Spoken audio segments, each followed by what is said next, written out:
now we'll have a little look on the pen tool, much feared. But it's not that bad actually. The pen tool works like this. You click, and then you go to another point, and you click, and then you have a stroke, and you click, and you click, and you click, and you click, and then I'm actually making a mountain range here. And how do I finish it? Well, you basically just select another tool. And now I have finished my pen tool stroke here. That's another way of using it. I use my pen tool, click, click, click. What if I click and drag? Click and drag, and then suddenly I got a curve. Like this. So suddenly I can create something like this by click and dragging. But what if I would like to go not have this curve you can see here? It's actually showing me the bend of my next curve coming in. Then I just click in the point here. Then I delete the curve, and then I can do a straight line like that. Go back to straight lines. Now I'll make a click and drag, click and drag, click and drag, click and drag, and go down here, click and drag, click and drag, click and drag. And now I'd like to make a straight line. Click in the point, the last point I did. I can make a straight line. Click, drag, and now I like to kill that one. Click, drag, kill that one.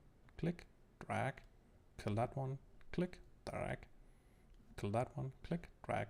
So there's different ways. Now I can do some kind of waves coming up, and here I did kind of bubbles coming up. It depends on which direction you're actually dragging your tool, or if you kill the bend and then create a new bend from here, then you can actually do a lot of stuff with this tool. And even better, I can move the points I have created. There's a lot of points on this line I have created all over, and I can move them with my direct selection tool here. I can just select this point, and then I can move it a little bit. And I move this one and that one, and I would like to move the curvature of it. And what have I? Oh, I have one here. I would like it to have to be a little bit less. And then I just take this sticky one that is basically defining my curve and make it smaller. And then there's less curve on it, on this particular piece. But that can be hard to grab because it's really tiny to get here. So it's precision work. That is how the pen tool works. But there's more into it, because how do I actually, now I'll just select all of this and delete it. Use the pen tool again. I click and drag it like here before I start. Then I click, go this way, that way, that way, that way, that way. So it can go like this. So now I kill this option, and I take my next one and go that way.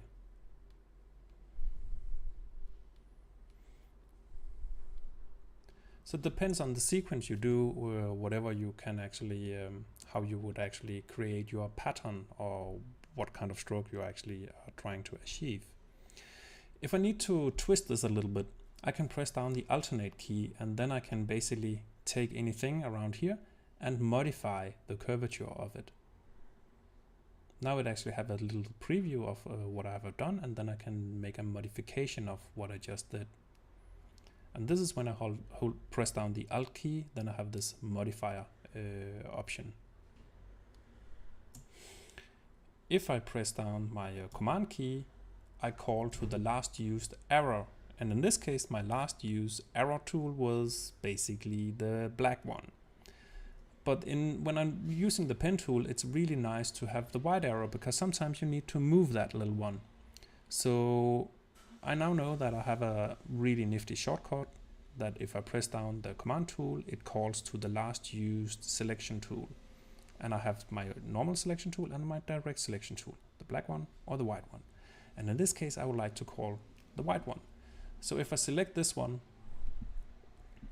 and then select my pen tool, then whenever I use this tool and I press down the command key, it actually calls on the white arrow. And then I can easily move and modify, and I need to twist the curve. I keep down the alternate, and then I can twist this even more than with the white arrow here. The white arrow can usually also be used to this one, but I can also lose my curve, so I kind of lost it now. And now I'll actually start to draw a new one. but my intention was I would like to draw more on this one. So how do I get back?